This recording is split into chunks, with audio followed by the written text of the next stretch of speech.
Philanthropy Day. It's a great day to pause and be grateful for all the philanthropy that's going on around the world, and for us to remind you that the Fundraising School is grateful for you. We're so glad that you're here with us. I'm Kathy Brown, the Executive Director of the Fundraising School. Or excuse me, I don't even know where my brain was there. The Associate Director of the Fundraising School. And am happy to have with me today Dr. Tim Seiler, the Rosso Fellow in Philanthropic Studies and Clinical Professor of Philanthropic Studies. And Tim is also an author and editor, including in his go-to resource, or our go-to resource for many of us in the field, this Achieving Excellence in Fundraising, fourth edition. So Tim was one of our editors there. And has had a lifelong career in education and fundraising, including a vice president of Indiana University Foundation and director of the Fundraising School for many years. If you're lucky, you might have had a fundraising school course with him, as I did early in my career. And in his spare time, he also serves as board member and campaign committee member for several nonprofits and serves as a mentor to young professional fundraisers. I'm also joined by Jeannie Sager. Jeannie is director of the Women's Philanthropy Institute, a graduate of the Lilly Family School of Philanthropy, and has spent 25 years in fundraising and nonprofit leadership for healthcare, higher education, and independent schools prior to joining WPI. Most recently, Jeannie served on the leadership team that created the IU Health Foundation and oversaw fundraising for the Adult Academic Health Center in Indianapolis. Jeannie also spends her spare time serving in board roles for organizations, including as a founding member for Women for Change Indiana and the Indiana Ballet Conservatory. So it's an honor to have you both here with us. And I always like to start out these conversations just by checking in. How are you doing these days? How are things going? Tim, can we start with you? Well, sure. Thank you. Thanks for the overly kind introduction. It proves the point that we were having when we were chatting before we opened this up to all of our other colleagues here. Jeannie, I don't know if I'm going to steal your line or if it was Jennifer's line I'm going to steal, but that introduction, particularly for Jeannie, just reminds me of what we were talking about in terms of fundraising as a profession as a way to stay young. I mean, you look at Jeannie and you say, she can't have been fundraising for that many years. And you look at Kathy and say, she can't have been doing this that long. So if you're thinking about a long life and staying young looking, stay in fundraising. Okay. Now, what is on my mind is that I believe that while I'm not on the front lines anymore as I used to be, so some of you who are on right now might tell me something different, but I think fundraising right now is probably harder than it normally is. We've got so much going against us in this environment. So I've always believed that fundraising is hard work. I think it's very rewarding work, and I think it can be very much fun as well.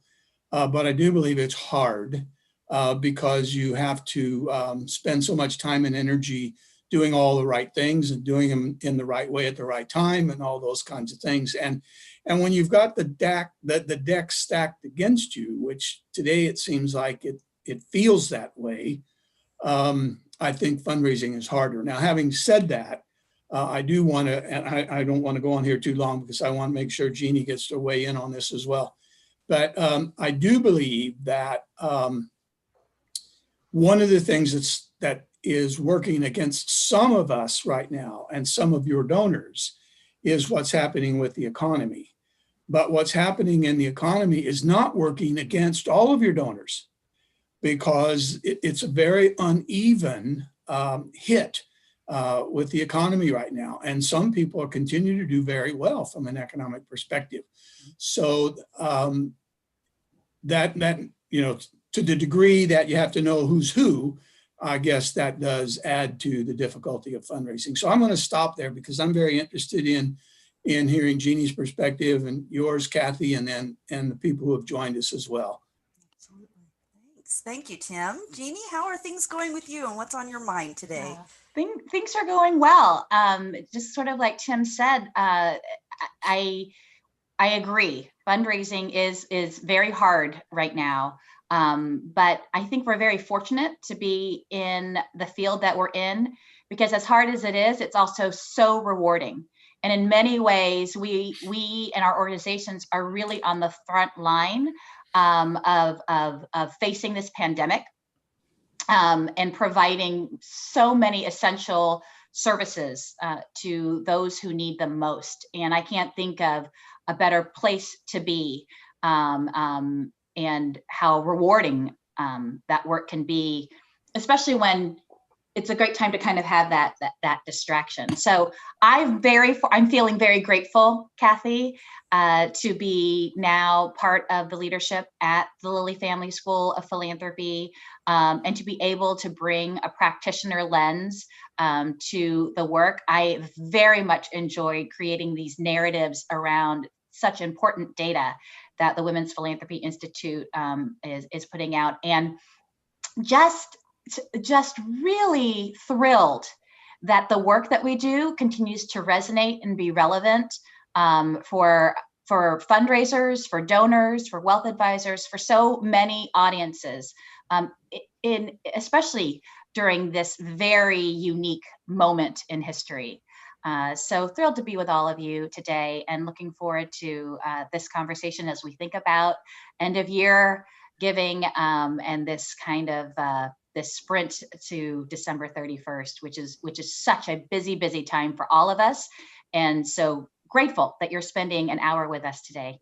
Yeah, absolutely. That very well said, Jeannie, and a great segue. We are here to kind of think and chat a little bit about this whole idea of the end of the year, the end of 2020, which is, as we've all heard more times than we care to what a year it has truly been.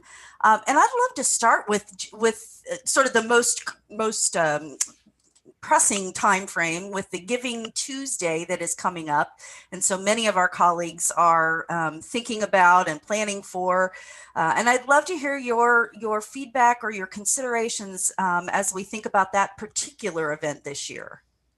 Jeannie, maybe you could kick us off. Yeah, I'll kick us off. I would love to say that at the Women's Philanthropy Institute, we looked into the crystal ball and knew that our Women Give 2020 report that came out this year, which is all about the intersection of gender, giving, and technology, we knew that this pivot to a virtual world was coming. And so we were just primed and ready to give all of you the data that you needed to encourage you to continue to lean in to this virtual space, and create robust messaging on your social platforms.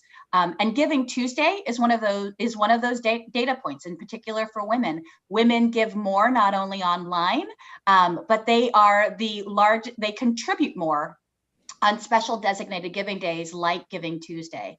So, to the extent that you can continue to craft a Giving Tuesday message that resonates for women, we at WPI would encourage that, because if we just look at the numbers, women like to give together, they like to give online, they're drawn to Giving Tuesday initiatives. So be mindful of that messaging, and try and create an empathic message as you post and encourage folks to donate. And the other thing that I would want our audience to know is that, in particular for Giving Tuesday and women are more likely to give to those smaller organizations that maybe typically don't get as much, let's say, screen time during this time of year. So in particular for our smaller organizations out there, I know that we're all always thinking about return on investment and return on our time.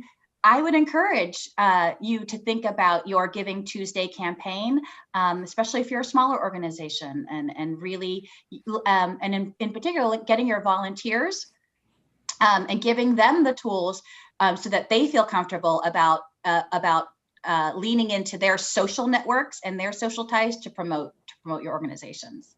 Awesome. And Tim, before I jump into to get your thoughts, I do want to remind our colleagues who have joined us that if you've got a question, feel free to post it, and that'll get right to us. We welcome your questions, your comments, and we'll do our best to respond to those. So please feel welcome to do that. Tim, again, with the whole idea of Giving Tuesday, what are you thinking? What are you reading about? What are you hearing these days? Well, I'm encouraged by what Jeannie just said in regard to women prefer this kind of giving on special days, and especially encouraged by the findings of WPI that women are more inclined to give to the smaller organizations, the less well-known organizations. And I'm going to add an editorial here. This is not in the findings, but at least I don't think it is in the findings. But I suspect that a lot of the smaller organizations, a lot of the smaller nonprofits, by nature themselves are more collaborative and less competitive. And the bigger organizations, I think, continue to be much more driven by competition. And frankly, I think that's driven by the fact that there's still so many men involved in those kinds of fundraising activities in those large organizations. So the collaboration, the empathy, the looking for something special, the wanting to be together instead of competing, but be together to help one another and feed off of that positive feedback. I'm very encouraged by that. The thing about Giving Tuesday, I don't know, I have to confess, I'm not sure if the latest research is consistent with some of the early research that was done relative to Giving Tuesday, but some of the early research done at the School of Philanthropy indicated that so much of the philanthropy on Giving Tuesdays just was really a condensing of what was going to happen anyway. Wasn't really new money. So it's a good thing. On the one hand, it may not be living up to expectations on the other hand, in terms of it's going to drive all this new money into philanthropy, but we're not going to turn it away, right? I mean, philanthropy is philanthropy and it's going to help us. And if it gets attention and draws attention to people, and in this environment today, getting people's attention on something good is, we should all applaud that. And so that's kind of my thought on the Giving Tuesday. I do want to do a little bit of a digression here, because Jeannie, in your introduction, as you were talking about the rewarding nature of working in fundraising and in the philanthropic sector, because all the good that these organizations are doing, I couldn't help but think, well, that's a really good way to make a case for support. There wasn't anything in there about we need this, we need that, but it was all about this is what we do for our communities and the good that we provide for them. So I was really impressed by that. Great. Jennifer, I think at this time, oh, go ahead. Please, I'm sorry. I just wanted to kind of comment on that. I think at this point, in particular, given the pandemic, this idea of organizations, or this encouragement for organizations to be more community-centric versus donor-centric at this time might be something to consider, and really focusing on community. Yeah, Kathy, can I follow up on that? I mean, I think absolutely. Jeannie's exactly right, but this is kind of a soapbox moment for me. One of the favorite things I've heard over the years was a statement made by Ken Gladish, and Jeannie, you probably knew Ken. Yeah, very well. Yeah. Yeah, others might know him as well. But when he was in Indianapolis, he had a number of different positions at Indianapolis, and I think he probably served on some committees for the original Center on Philanthropy off and on. But he was a big supporter of ours. But one of the things that he made I think it was in a speech once, and he said one of the unfortunate things about the nonprofit sector is that we describe ourselves by what we're not. when we say we're not for profit or we're non-profit. First of all, it's confusing to a lot of people to say that, but the rest of what he said is the part that stuck with me, and I use this regularly. He said we should talk about what we are for, and in fact, we might even just rename our sector and call our sector the CPO sector, the Community Profit Organization sector, community profit. Or he said, if you're uncomfortable with that notion of profit, then call ourselves the CBOs, Community Benefit Organizations. I thought that is such a good way to think about this. And essentially that you were just saying that in terms of being community centered and focus on all the good that gets done by the community benefit organizations. Yeah. Yeah, I like that phrasing. It seems a little more descriptive. So good. Let's see. We do have a question. What are the best, most outcome-driven conversations to have with women regarding year-end giving to model within the families a culture of family philanthropy? That's a great question. That is a great question. So our 2018 report that we did was all about transmitting the notion of generosity and philanthropy to sons and daughters. And it's really important to model this behavior. And one of the things that we've been talking about lately with Thanksgiving coming up, and I imagine there may be smaller groups around the dinner table, is this idea of introducing or having conversations with regards to values and how values influence your giving. And so, for so many of us, giving can be pretty transactional in a sense, and especially in a year like 2020, when there were, so many different things and great opportunities to kind of give back on so many different fronts. I mean, we had the pandemic, we had the call for social justice, we had a very active election year that's not even over yet. And who knows, we're not even done yet. There may be something else that came along. And along with that, we had kind of, natural disasters, which tend in other years that are not 2020 would have taken up a lot more bandwidth in our news cycle. But there are communities who are dealing with natural disasters as part of it. And so I imagine for some of us in a more traditional year with regards to how we plan our giving, we might have been, let's say, more deliberate or stuck to our plan, right? Like we might not have strayed, but there were so many different things that were taking our attention that maybe we were giving in ways that might not have fully aligned with our values, but we felt this urgency. So maybe now is the time to kind of take stock of that moving forward, and really start to reconsider how you're giving, what you're giving to, and as a family, what are everybody's individual values, and how is that reflected in your generosity? And also extending that conversation beyond just gifts of treasure. And so if you're feeling a little strapped these days because of the economy, as a family, maybe having a conversation about where you're volunteering, or where are you using your voice? What are things that you're advocating for? But it's a perfect time to be taking stock of that. So that's a great question. Yeah, it is. Tim, additional thoughts you might? Well, share? I'm reminded of some earlier research that WPI did. I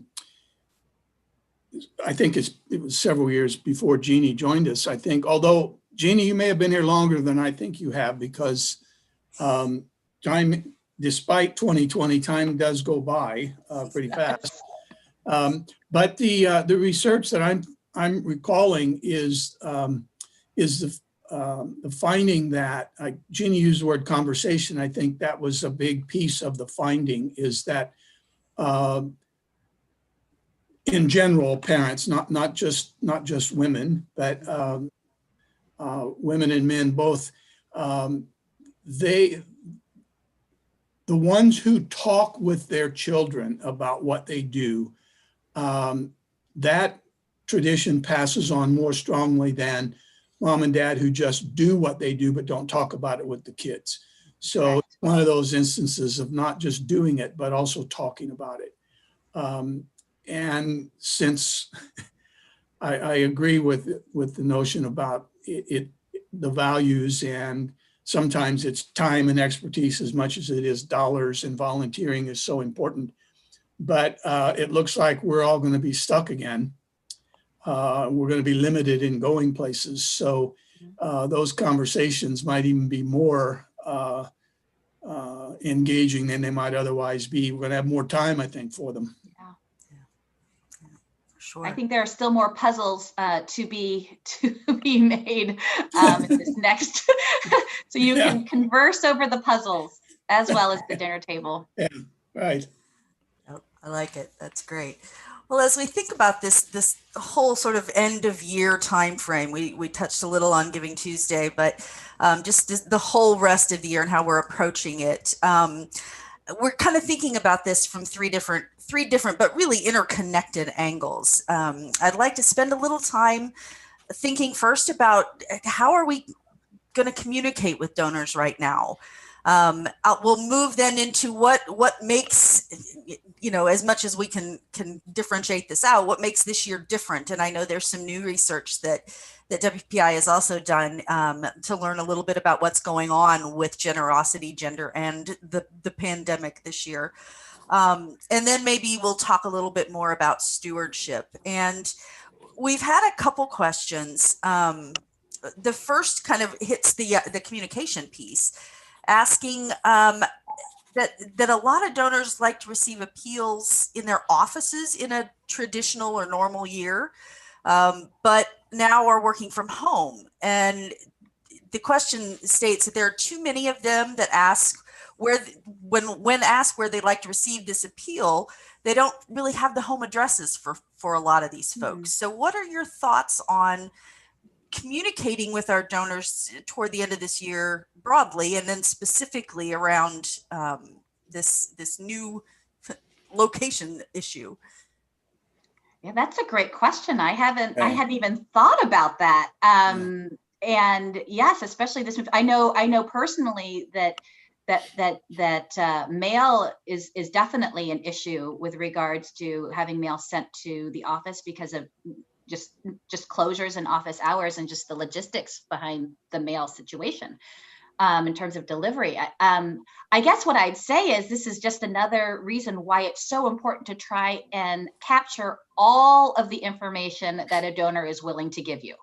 And so, to continue to be pretty resilient about trying to get multiple methods of contact information, including emails and phone. I know that we're relying a lot on these Zoom meetings and I need this virtual space, but don't discount a good old-fashioned phone call. Yeah. And if you don't have somebody's mailing address and that's how they want the appeal, don't discount the idea of maybe picking up the phone. And I know people aren't, I know I'm going to get some pushback about people don't answer their phones. But I think these days that might not be the case in pandemic time. People might be picking up their phone more often, and they're certainly picking up their office phone. So if you have an office address, I would hope that you have an office contact or maybe even a main number. And I say call it. That's the best idea, but that's a great question. I had thought about appeals going to office addresses. Maybe Tim has something in his toolbox. No, I agree. That's a very penetrating kind of question. Frankly, I hadn't even thought about the implications of people working from home and are not being able to get mail to them because they're not going to their office, and if the appeals are going to the office. I hadn't thought about that. So whoever posed the question, thanks for raising that and making us more aware of it. But I think Jeannie's right. I think this is an example of where if you have multiple addresses, and we typically ask our people, what's your preferred place to be contacted? What's secondary? That's much more important now. But I'm also a believer in the phone. And I know I think you're exactly right. People aren't answering phones, and I'm one of them.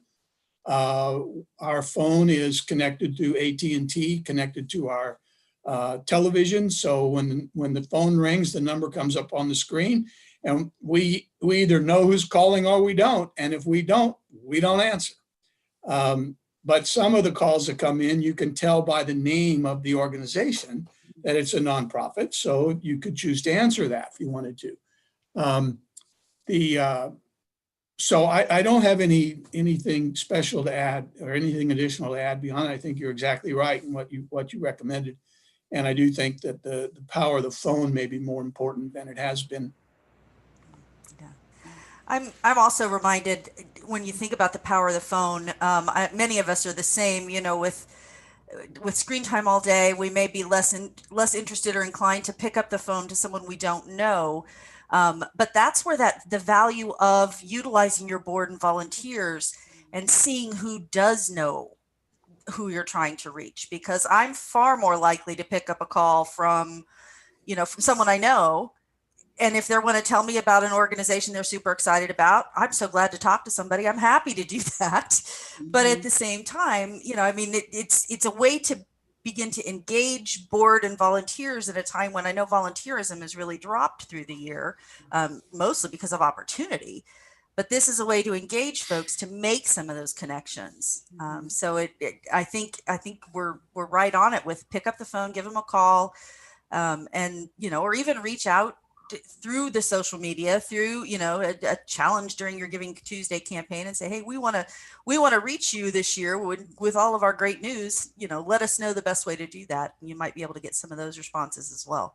Mm-hmm. So, great. Yeah, good question for us to keep thinking on. Another question kind of related to communication, and I've heard this from a number of my class participants over the last few months, that to think about this whole idea of donor retention. We've got people that are super excited to give this year. And in the case of the question that's come in, this is an organization who's had 100% increase in giving during the pandemic. And like I said, I've had some folks in food banks and some other organizations like that share similar stories. So now what? What are your thoughts on how we move this forward? Well, I think one of the things we have to recognize is that it may be that the increase in the number of donors during this time might be directly connected to the organization receiving that increase, that they're right on the front lines of providing some kind of really important service right now, that if the pandemic ever gets under control, that might not be as compelling a case to some of the donors. And a sample of one, I gave to two organizations back at the beginning of this pandemic that I'd never given to before. In fact, one of them I hadn't even heard of before. But and it was a combination fundraising strategy of direct mail and email. And I responded by making a gift. Now, I will also say that part of, back to what you were saying, Kathy, probably the biggest reason for my giving to that particular organization is who asked me. It was someone whom I knew, and I don't know well, but she had done a number of good things in the community. In fact, she's an undergraduate student in our program, okay?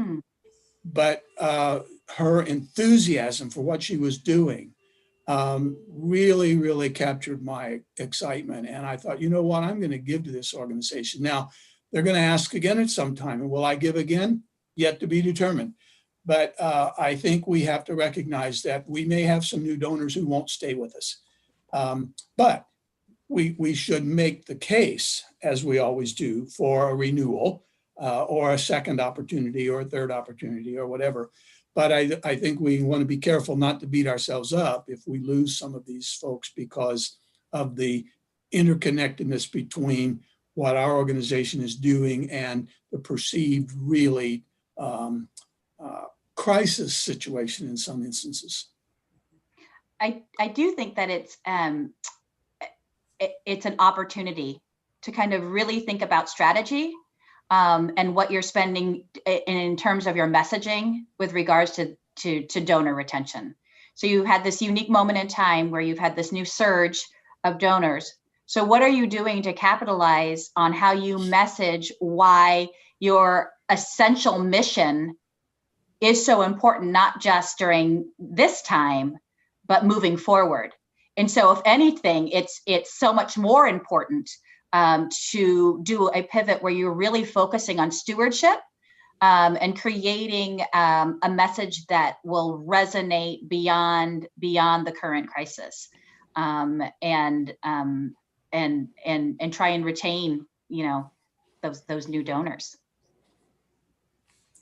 Yeah, great. And I thank you guys both for your input there a lot. As we're thinking about things that are new and different this year, which was, an awful lot. Jeannie, I know at WPI, you have some almost hot off the presses brand new research about COVID-19 generosity and gender. So would you be able to share a little bit about that?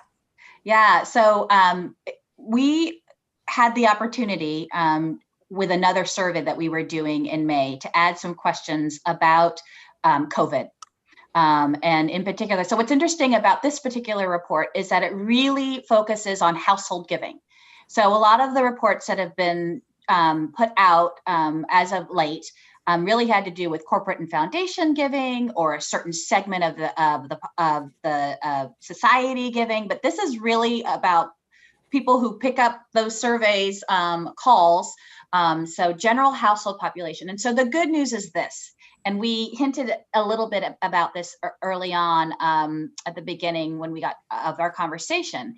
But in the early days of the pandemic, households the majority of households maintained their giving. That means, and when we say that, that means if you were giving to your local ballet company or the symphony, and you were a donor to that, you continued to support that.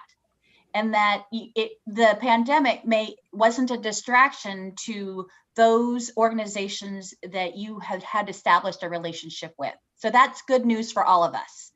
And then more importantly, the other finding that I think our audience would be interested in is that almost half of the households interviewed talked about ways to give creatively. So they were giving, so I know we can all relate to this. So supporting a local restaurant by buying gift cards, even though they couldn't actually serve you or provide food at that point in time, or paying your hairstylist for a haircut you weren't getting, over 5 to 6 months. So people were really leaning into generosity in new and creative ways.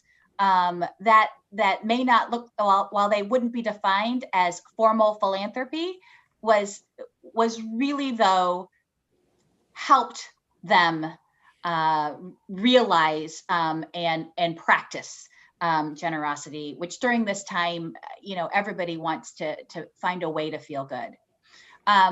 The one finding that actually went against all of our prior research is that single women in particular reported that they were more likely to decrease their giving. And that has gone against every finding that we have at WPI about single women. So it's a red flag. As we know and have seen in the news, we've talked a lot about how this pandemic has disproportionately affected women and girls. And so this may just, of course, be a reflection of that within their within their philanthropy as whole people. So I'm sure there'll be more to share moving forward. But honestly, the big takeaway for all of us is that people haven't stopped giving. And in fact, our COVID report was just quoted in a Wall Street Journal article just this past Monday.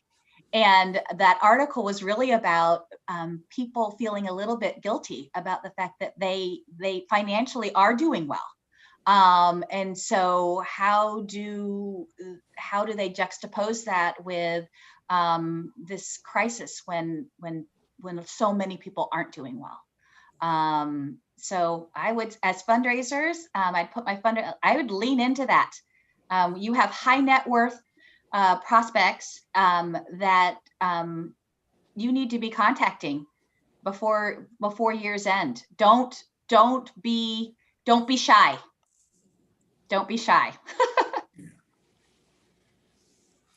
Great help. Pick up the phone. That's right. Give them a call.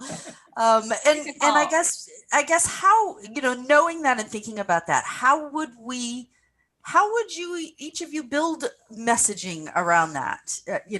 Thinking about it from, we know people are coming in a sense of, I'm not being directly impacted on this today. I can do something, but I don't really know where to start. So any advice on how you might build that messaging? Well, I don't know how helpful this will be, but first of all, I think those are very important findings. And while the majority of them, of course, are positive, the one that is in fact a red flag, because historically, since WPI has been doing the research, that single women were leading the way as being generous. So I wonder why the difference, and I wonder if it is somehow just inextricably tied to the pandemic. I don't know. I don't know enough about that, but I'd also, I guess, put a little bit of a caution in here about what this message might be.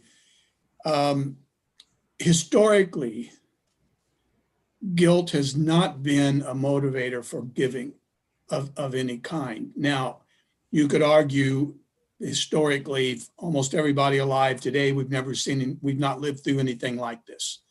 So maybe the fact, it's the old, we've all heard it, right?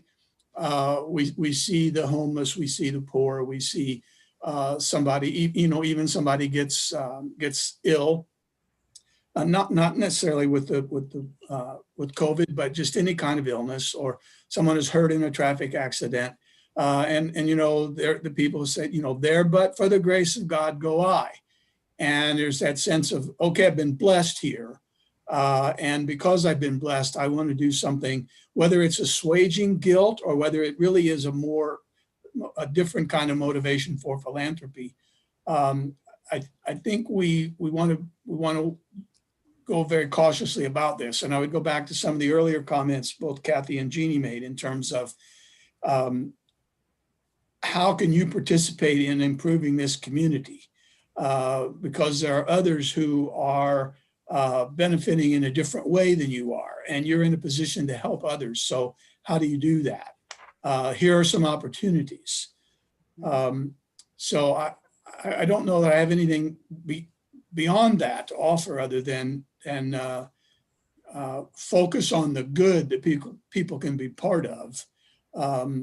And we still know from work that WPI does and others of our faculty members that people feel better when they volunteer and give their time and they give their money. So, I mean, there's something we can offer people, right? You're going to feel better. Yeah. And we jest about how long we've been doing this work. So I know that there are people in this audience who, like me, survived 2008, 2009, 2010. We didn't think we were going to survive, especially if you were like me in the middle of launching a campaign. You did not think we were ever going to make it through. Yeah. And the truth of the matter is, those organizations who stayed true to their mission and kept at it survived. Yeah. And we will get through this. We will get through this. And so you need to continue to be bold, and really remind your constituents why your mission remains relevant and is still important and still worthy of support. So, just kind of echoing what Tim is saying, that you provide a community benefit. And while the work that you're doing may look a little bit different, in light of all of these outside forces that are beyond our control, they're still going to be important to your donors, especially your long-term supporters, because they're giving to you out of their values, their core values and system, and what they feel is important. So I would try and treat this year as much as possible as if all was good in some ways, not being tone deaf, really, understanding that and how important what we're dealing with is, but know that your mission is important to them, and they want to hear from you.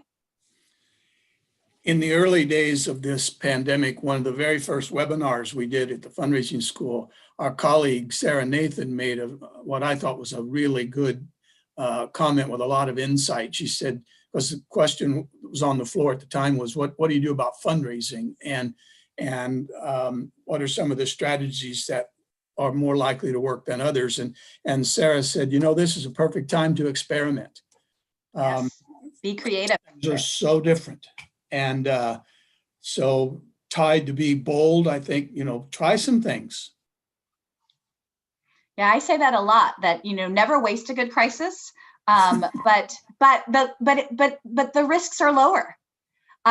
So if there are some things that you've been wanting to try, but we're a little hesitant about, now's the time to try it. Because if it doesn't work, you can blame it on the pandemic. That's great, and I'm hearing over and over again, and sort of sharing this for our colleagues. That now is the time to be bold, test it out, give it a try. As we get into the end of the year, the need still exists. So take the opportunity to dive into that, to play around a little bit with that and see what the donors are most responsive to. It's a great time to reach out to donor, and I know that's been a lot of advice that's been going on. I know early in the pandemic, people were checking in on their donors, just to see how they were, how things were going, and that you may have some organizations may have stopped doing that, but maybe now's actually the time to circle back. And again, maybe not be so pressure filled with the asking, but find out how they're doing now, 4 months later, and asking about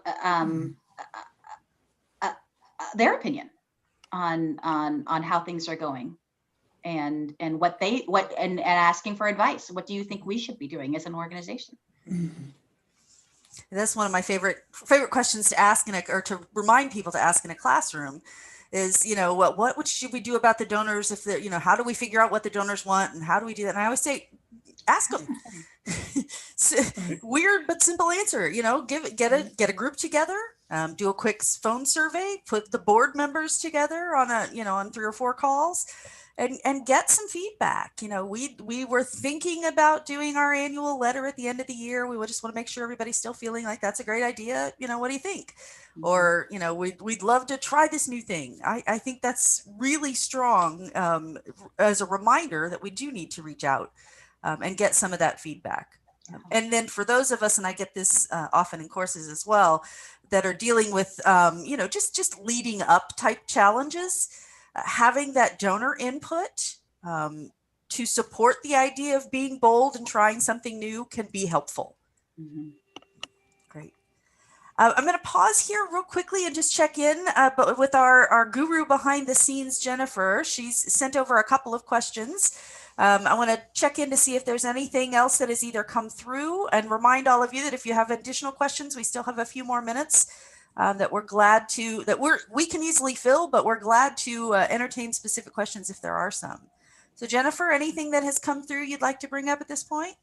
Well, when we were talking about donor engagement earlier, Alan had a good point that a lot of people are willing to call back. So make those calls, leave voicemails, reach out, because people are willing to engage.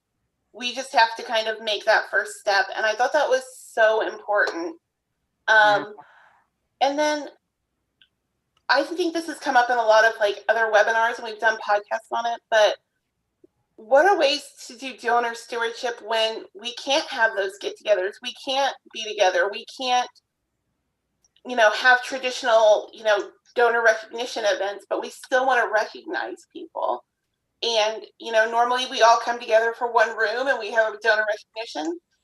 And, Zoom fatigue is also becoming real. So any ideas on how to really engage our donors in?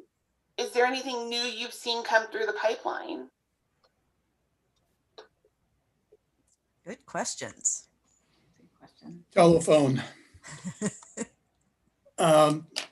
We the last couple of years, we've seen a decline in the use of the telephone for fundraising purposes, but I think we've seen a corollary increase in the use of the telephone for stewardship.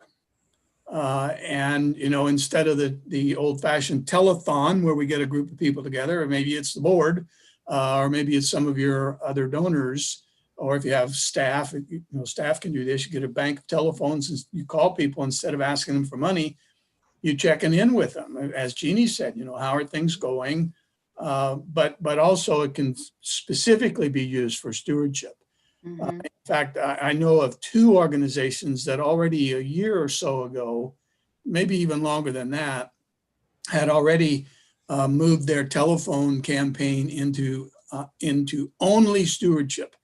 They called people only to thank them for what they had done, and never asked anything over the phone, but just called people to thank them. We still have, telephone might be the best thing to do now.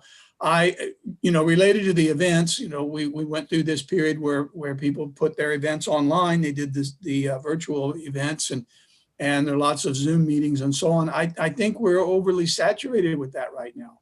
Yeah. And I think, that people are beginning to, saying, oh, one more Zoom meeting. So I'm not sure that's the way to go, although if you're doing it and it's working, keep it up. But I think this may be time to think about the strategic use of the phone. Yeah, I'll add to that. I think a fun way I saw during the election season to utilize volunteers on the phone in that thank you is so that you're not alone. I know it's hard to get motivated to make a phone call if you're by yourself, but so they would log onto a Zoom and put themselves on mute, but everybody's calling together. And then they could put in the chat, the good news, or so that might be a great way to convene some volunteers. But I'll go back to the old-fashioned mail. So we're saving a lot of money right now by not hosting large events. And so maybe using some of the money that we would have normally done for stewardship in other ways, and thinking of creative end of year gifts that are really tied to the mission in some way, and that stand out in the mail. So recently I received a package that included a book and a thank you and a little bit about the impact of my gift this year, but it stood out for me in the regular mail. We get so much just advertisement right now that it was a surprise and it was appreciated. So that's what I would do. I mean, I would just use a reallocation of some resources that might have gone towards more a very expensive chicken dinner at a donor recognition event and pivot that to something more personal that ties your donor to the work that you're doing in a different way. Yeah, yeah. And then if you're in a small or smallish community and have a little bit of ability to get out and about, I recently was working with an organization and got a knock at the door. Well, by the time I answered the door, there was no one there, but there was a nice little cloth grocery bag with a thank you and, you know, some cool information about what they were doing for the rest of the year, you know, and I thought that was great stewardship. Again, unexpected, you know, no social issue, you know, although I've also heard groups where they'll do the you know, through the front door conversation with someone if they're dropping off the little gifts. But if that, you know, if you have people, if you have the capacity to do something like that, it doesn't have to be something big and fancy. You know, I love every time I pull that grocery bag out, I think about that organization. So I love a free mask now. Right. Anytime somebody has the mask, I'm like, oh, this is great. Another new mask. Exactly. Yeah. Because even though we don't see the same people at the grocery store every week, maybe kind of, but not close, or not exactly. We definitely, you know, it's fun to have something like that. That's a great one too, for sure. Good. Well, as we are getting closer to the last of our time together, Jennifer, anything else that has come through from our colleagues who are listening? I'm going to keep repeating everything Alan puts in the comments because I think he's giving such good advice. Awesome. But and I think this is so important, is don't be afraid to request Zooms. And I know we lost Tim. He's coming back in right now. Yeah. But he will tell you, he'll be the first person to say, don't be afraid to reach out to your donors. And they'll tell you if they don't want to Zoom. They will tell you if they don't want a phone call. They'll tell you how they want communicated. So I think it's just so important to reach out. I mean, the worst that can happen is they say no, and you're still where you were to begin with. So, yeah, great advice. Yes, I agree. And I think what we'll do as we kind of get ready to wrap up together is let me give each of you a chance to add any final thoughts, any encouragements or inspirations you want to share with our crew as we think about the last of this ever so long year. Ever so long year. So I had a team once that they sent me off with kind of an irreverent gift, and essentially it was a sign that says, "It's not about your happiness."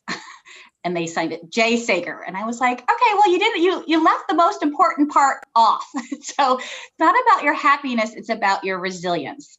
And that's my message for all of us, that stay resilient and know that the work that you're doing is good work. And at the end of the day, we are all still teaching the joy of giving. And there is no greater time, a moment in time, than when we are facing multiple crises, to know that your work is impactful, and that you've picked a vocation that really is about serving others, and just a recognition that kind of circling back to what Tim said as we started this, that the work is hard, but it is important.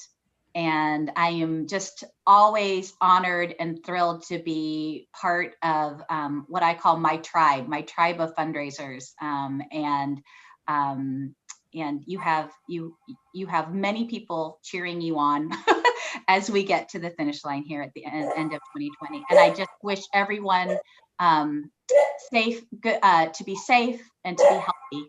And at the end of the day, that's what's important. Thank you. I want to finish with the story because for those organizations who are with us, and if you're really frontline right now related directly to helping out in regard to this health crisis or the economic crisis, you know, you're a shelter or you're providing clothing or whatever it might be for people in great need. Your fundraising is probably very strong right now. It may be better than it's ever been before. And at least one of you mentioned the increase in new donors. So that's great. For those organizations, this question always comes up in crises of any kind. what do you do when you're not a direct provider of a service that is needed right now in terms of, you're not the Red Cross, so flood relief or whatever it might be. So the story is a former student of mine who contacted me back in the late spring, early summer about, she works for a social services organization, but they're not a direct provider of food or clothing or shelter. And they were getting ready to do their, their fundraising piece. It was a newsletter that was going to go out. It was going to include a solicitation. And about the time that they were ready to drop it in the mail, the floods occurred there in the area in Michigan. And so that, obviously the conversation was, what do we do now? Do we just not do this at all? Do we send it anyway?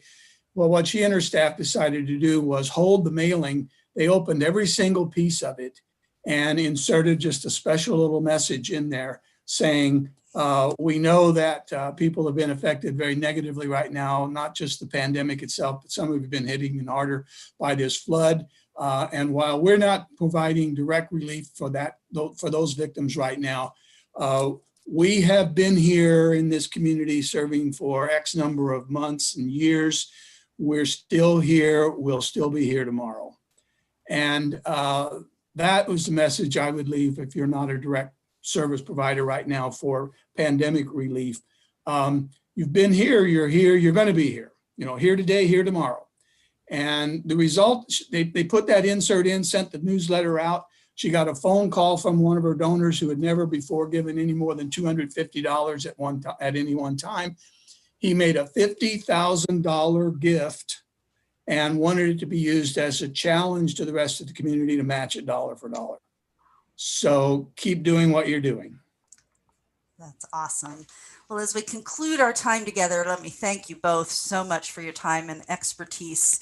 And I want to just take a moment to remind our colleagues of a few upcoming learning opportunities. We will kick off our next series on current affairs and fundraising to follow Jeannie's model, resilient fundraising. It kicks off in January. Registration is open. You can find the topics on the website. And in addition, we are in response to the various modes of learning that people are choosing right now. We've done our planning for 2021 to offer a limited number of in-person courses, socially distanced, masks required, and following all the state and local protocols. But in addition, we will also be offering some virtual courses, which are live short session courses on consecutive days. And then we still have our traditional online format where you'll find me most of the time, which is the asynchronous type of program where you work at your own pace. And the great news is we've also extended our crisis response scholarship deadline all the way through June of 2021. So it helps to make our fundraising training more accessible as we continue on in this time. Fridays with the Fundraising School will be back in January with experts to discuss and translate the impact of tax changes for the new year. So again, please join me in thanking our speakers, Dr. Tim Seiler and Jeannie Sager. And remember that the Fundraising School is here for you. We're cheering for you through the end of the year and beyond. And for my colleagues at the Fundraising School, I'm Kathy Brown. Thanks for tuning in. Thanks for the opportunity. Yes, so wonderful to be with all of you today. Thank you. Thanks so much for being here.